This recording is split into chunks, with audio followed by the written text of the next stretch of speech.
of the #1 college football show, where we do RJ's favorite segment. What did Deion do? Okay, all right. Not ashamed of that. I love talking about this team. Now, they needed to come from behind to beat Arizona State in Tempe. And they rallied to win 27-24. But that game was much more indicative of what those teams are about and how good they could be. Now, Arizona State can't go bowling, but it felt like if they got a win against Colorado, maybe they got a outside shot at doing that. But also, Colorado still's got its deficiencies, right? I think it's the first game that we've seen from Shedeur Sanders in a Colorado uniform where he didn't throw for 300 yards, went for 239. But each team gave up 5 sacks. Each team had at least 8 penalties. Colorado ran for 56 yards. Arizona State ran for 57. Colorado, though, defense is still bad. Gave up 335 passing yards to the third-string quarterback in Trenton Bourguet, okay? If not for Alejandro Mata, we're probably not talking about Colorado getting a win. We're probably talking about Colorado going to 3-3 instead of 4-2. And since we're here, I will add, other 4-2 teams are Clemson, LSU. You know what I'm saying here? Notre Dame. Okay. Hey, RJ, these teams would house Colorado. But did they? And the reason I'm really interested in this Colorado win is because Arizona State and Colorado both played USC very close, which demonstrates the gap between really great teams, right? Or even good teams. Let's say USC is a good team and not a great team, is very small, right?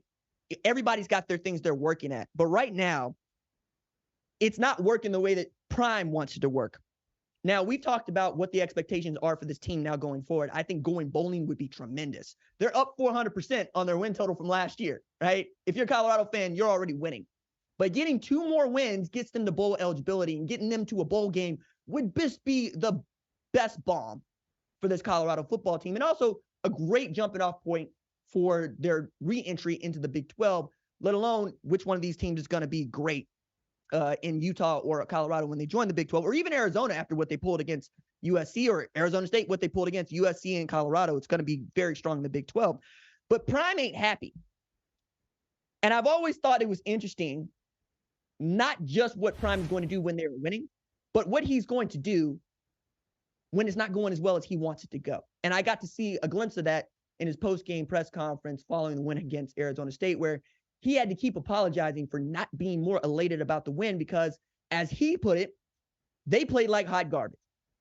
And he has yet to see them play a complete game of football. He's right about those things. He's being realistic about those things. He understands just how bad they are defensively, how bad they are running the football, and how bad they are at protecting their their most important player, in Shedeur Sanders. Now, Shedeur has done a great job of finding other guys to help him, whether it's Jimmy Horn Jr. or Xavier Wheeler or Omarion Miller, or even against Arizona State, Javon Antonio. But you got to be able to do more than throw the football to win football games, or so you would think. And they're going to face better competition here of late than this Arizona State team, that they beat up on.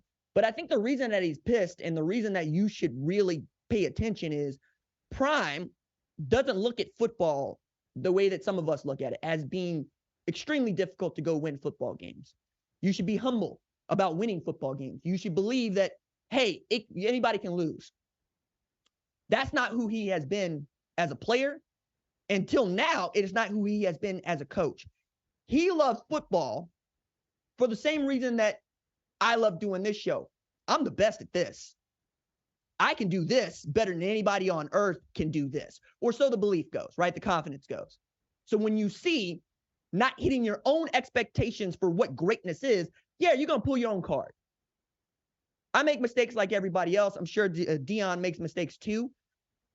But to look at that team and to say, this is not our best and I don't want to be a part of mediocrity, yeah, that makes sense.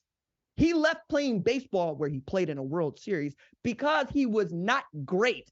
Not because he's mediocre, but because he's not great. I love the quote. It is, hey, when I play football, you get Neon Deion. You get prime time. You get one of the greatest football players to ever play the game.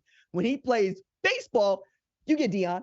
Hitting the baseball, one of the hardest things to do in the entire world where you can be successful 30% of the time and get into the Hall of Fame. Now, there are those of us that like being great at things and don't like to talk about things we're weak at, where we just lean into our strengths. We're not going to talk about or even dignify our weaknesses. And this now is one in which he has to identify and say, our defense is not any good. Okay? Or maybe it has not played as good as I know it can be. And those things can be great. Those things can be true. Same thing with the offensive line.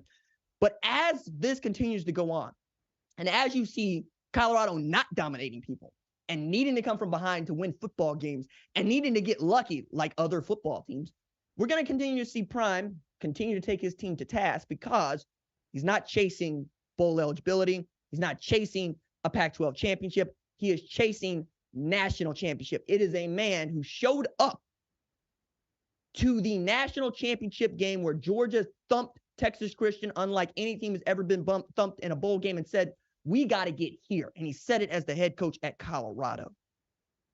Now, I don't bet against men for which I share that sort of confidence in common because I want it more than you. And I think he wants it more than you. And as long as he or I want it more than you, yeah, bet on us like I'm betting on Prime.